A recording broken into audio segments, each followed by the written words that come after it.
for this opportunity and her constant support and encouragement. So today the book that I am going to review is The Midnight Library, written by Matt Haig. So before getting into the plot of the novel, I would like to say a few words about Matt Haig. So Matt Haig is an English author and journalist who was born on 3rd July 1975.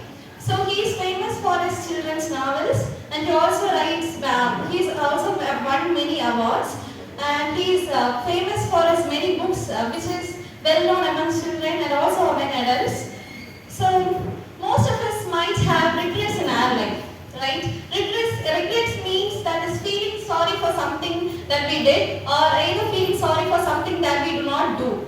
So the book, what if we get a chance to undo our regrets and to try out different versions of our life? So this is what the book is all about. The heroine of the novel, that is the protagonist of the novel, is Nora C. A woman in her mid-30s, that is, she is nearly 35 years old, and she gets a chance to undo her regrets. That is, her life was completely filled with regrets. She was lonely and depressed. The sense of the novel, that is, the novel begins with a sense of sadness even the first chapter itself. That is 19 years before she decided to die. The next chapter starts on like this, the 7 hours before she decided to die, 9 hours before she decided to die. So the chapter goes on like this. That is, at what point of time she decided to end her life. Because her father died when she was young. She was a very great swimmer. She participated, she had a dream of participating in the Olympics, and her father always motivated her to participate in the National Olympics, that is swimming competition. While when she was 14 years old, she had a great desire. When she was 14 years old, she was a champion at the breaststroke and freestyle swimming. But due to certain circumstances, she couldn't continue her swimming career further. And later on, she also had a boyfriend called Dan. But due to certain situations in her life, she was made to break up with him. And she had a beloved cat called Voltaire, whom she lovingly called as Waltz or Walsey. But unfortunately, her cat also died in a car accident. And she had a friend called Lizzie, whom she always loved, and she had a very good relationship with her friend, who is very affectionate towards her. But her friend was supposed to move to Australia. Her friend called her to move along with her to Australia, but due to her situation, again she was not able to move along with her friend to Australia, and she missed her friend. She always misses her, and she had a brother, and they were that is working together in a band. That is, she always had an interest in music, but again due to certain situations, unfortunate circumstances in her life. Her relationship with her brother was also not in good terms, and now currently, that is before she decided to die, she was working in a music store, and she was also during part time she was also teaching music lesson, that is piano lesson, to a young boy named called Leo, and his mother was the one who made her assigned Leo to learn piano lessons under Nora.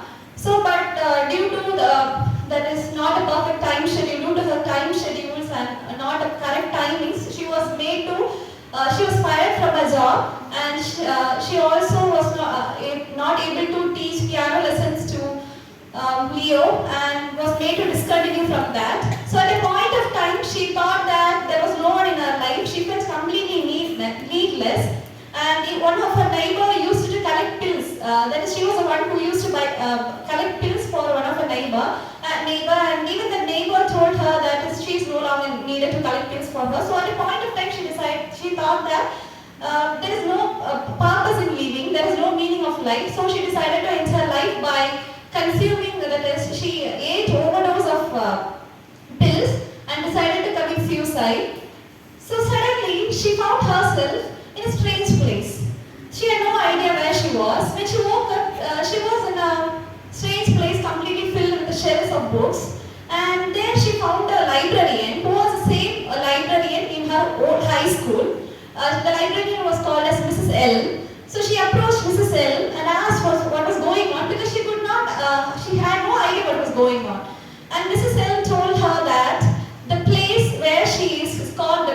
library. And she could, Mrs. Ellen told what this was, that is between life and death there is a library, and within that library the shelves move on forever, and each book provides a chance to try another life she could have lived. So Nora had no idea, but still even now she was hopeless, but the encouragement and motivation the librarian Mrs. Ellen gave her made her to choose a book. At first, she saw a book which was very huge in size, and it was grey in color, different from other books. And Mrs. Ellen told her to pick that book, and Mrs. Ellen was the one who picked that book and gave her. The book was titled as The Book of Regrets. Actually, those books do not have any author's name. Each book contains different versions of her life. Each book had a life of her. That is, if she had tried out making a different choice, how her life might have turned out to be. So this is how each book was, and it had no others. Each book was completely different, and there was no corridors for the library. The shelves moved on. There was no ending, and when she opened the book of regrets, they were completely. That is, the book was filled with complete regrets from little to from her infant stage to till her age of 35. She had complete regrets, and from her age of 34 onwards, she had regrets. Particular regrets which were Dan-specific regrets, that is related to her boyfriend. So Mrs. Ellen told her to choose a book related to that. That is, what if she lives with her boyfriend Mrs. Dan? What if she tried on living that life? So she tried to live that life. That is, Mrs. Ellen told her to pick another book, and she chose a book titled My Life. And in that life, that is when she opened the book, she could get a chance to enter into that life.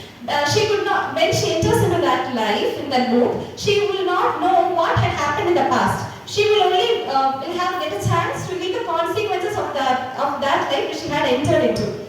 And she entered into that life, and she realized that she had been married to Dan and was leading a happy life. But later on, she realized that Dan was not a faithful person. That is, before she decided to die, one of her biggest regret was related to Dan, because she was always boasted upon Dan, saying that he was a very kind-hearted person, faithful man who is always loyal to her. But only when she had a chance to lead that parallel life, she realized that he is not a loyal one, and he is been cheating on her. So one thing that Mrs. Ellen told her in the midnight library was that if she feels, actually even if a sense of disappointment or sadness or remorse, even for a little fraction of a second, she should have to return back to the library. Only if she feels satisfied and happy with the life she is living there, then she would be living there forever. There won't be a chance or instance to get back to the library.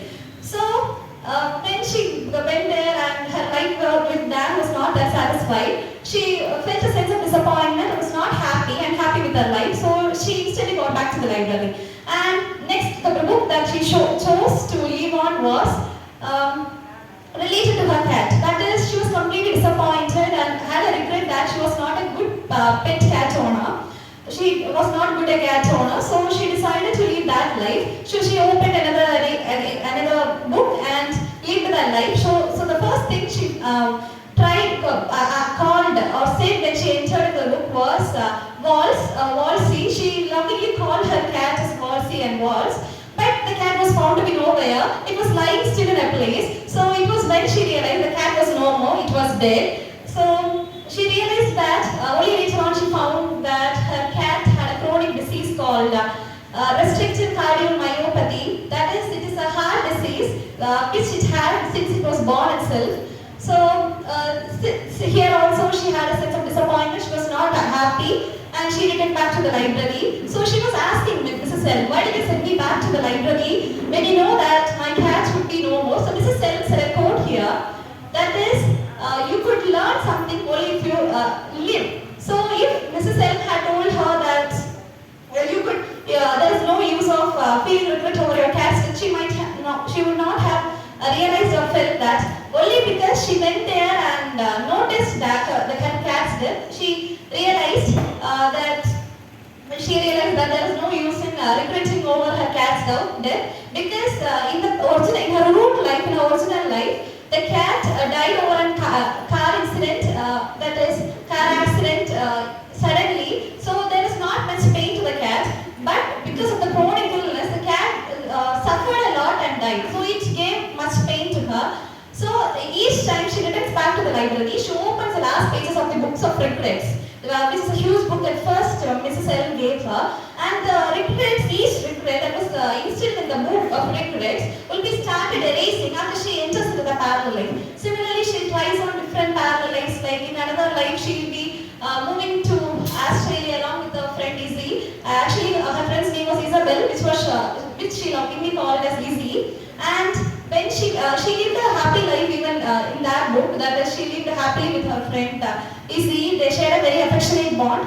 But Izzy died in a car accident too. That is, while she was traveling in a car, her car collided with an opposite car that was coming by. And unfortunately, she was not happy with that life too. She came back. Then again, she went to another life, tried on living another life in the book. That is her swimming. That is, she always had a desire to participate in the swimming competition and become a national participant in the Olympics. So she went to that life too. She tried that. She became a great champion in swimming. But still, though her swimming career was successful, her family life was full of problems. Her father was an alcoholic and her mother was not that good. So that is, she had constant pressure and disappointments from her family. So in each and every side, she had got only drawbacks. She felt that her present life itself was better. So she tried on, and she also tried to live another life. That is, I mentioned the first that her relationship with the brother was also not in good terms because she was not able to join in a music band. She in another life she got a chance to leave that too. When she became a rock star, that is, she showed her interest in music and performed well there, and were in good terms with her brother. But unfortunately, there too her brother died. He became an addict to alcohol, and due to some depression, he ended up his life. So in each other way, she had some drawbacks in her life. So Mrs. L constantly motivated her, supported her, saying we could try on because there is no way of going back. If you ended up not finding any books that you could live happily, then your life might end by. That is, the Midnight Library is a part of her life. The library is not the one that gave her life. The Midnight Library is a part of her life.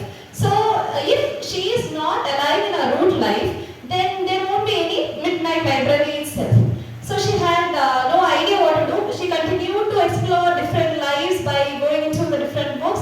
At one point of time, she was fed up and thought that there was no need of trying on different lives, and decided her present life itself was better. And she came back. So when at one point of time, that is, she had a perfect life with a man called Ash. Ash was one of her neighbor in a root life. He was a surgeon. But when she entered into one book, she found that she was married to Ash, her neighbor, who was a surgeon. Nora in her root life always had a desire to become a philosopher. She loves philosophies, and she always had a desire to become a philosopher too. And in one life, she had been married to Ash, and she found that is when she entered the life. As I told you that she won't be having any idea about the past. She will only be living the consequences of the life which she enters into. And she entered into the life, and she, however, came to know that she was married to Ash and leading a happy life. A girl suddenly approached her, came near her, calling her mom. She had no idea who that was. Only later on she realized, she's calling me mom, so that I'm her mom, and it was her daughter. Though it was her daughter, she did not know what her name was. Because I told you she did not know what happened in that life. So in order to know her name, she struggled to get her name asked. She could not ask her directly what her daughter's name was, right? So she tried on getting her name from somehow, and she got to know that her daughter's name was Molly. And she led a happy life with Ash and Molly for many days. It was a very happy life. That is, it was a perfect life, which is mentioned as one of the chapter titles itself in the book. And but despite that, there was one drawback in this perfect life. She thought that she won't be getting back to the library. She will be leading a a very happy life. But still, there was a drawback. That is, I told you at first, that is, she taught piano lessons to a little boy named Leo. So one day, when she was passing by on the roadside, she suddenly noticed this little boy Leo being arrested by the police for committing a crime. So she realized if she had not chosen this path and chosen another career and also made a different choice in her life, then this boy Leo might not have ended up in this way. That is because she has chosen a different choice and made a different choice in her life. This boy Leo did not know that he had a hidden talent within himself, that is his musical talent. So she felt a little remorse in herself, she was disappointed. So this made her come back from her perfect life which she thought to be, which she thought. And so the time was running up, and she did not find any that is best life that she could live for. And at one point of time, she decided that her present life is itself better than those lives that she have tried for. And the Midnight Library started collapsing at a point of time. And Mrs. Elm was also there. And suddenly, she found herself, one day the Midnight Library started collapsing, so she woke up and found herself in her root life, in her original life, where she was surrounded by her friends, even her brother was beside her, and her neighbor was beside her. So, I want you to read the rest of the book and find what happened in her life. Is she satisfied with her root life? Or did she had a desire or a longingness to go back to the Midnight Library again? And actually this book was structured into very small chapters. Though this book was not a book of sorrow or despair, but it had some hopes, acceptance, persistence and all. Despite her hopelessness, she at last, it had a positive ending. If you read, you could find that each and every line is good, and there are many inspiring real life lessons. Though it is a fiction, it does not happen in reality, but still gives many real life lessons. That is one of the things that I got inspired. That is, I really like this, which is said by Mrs. L. You don't have to understand life; you just have to live it. That is, there is no need for perfections to be perfect in one's life. Just we have to leave it the way, let it go in the way we want. So indeed we will lead a very good life. So you could find this book in Rack 34A library. I hope you all give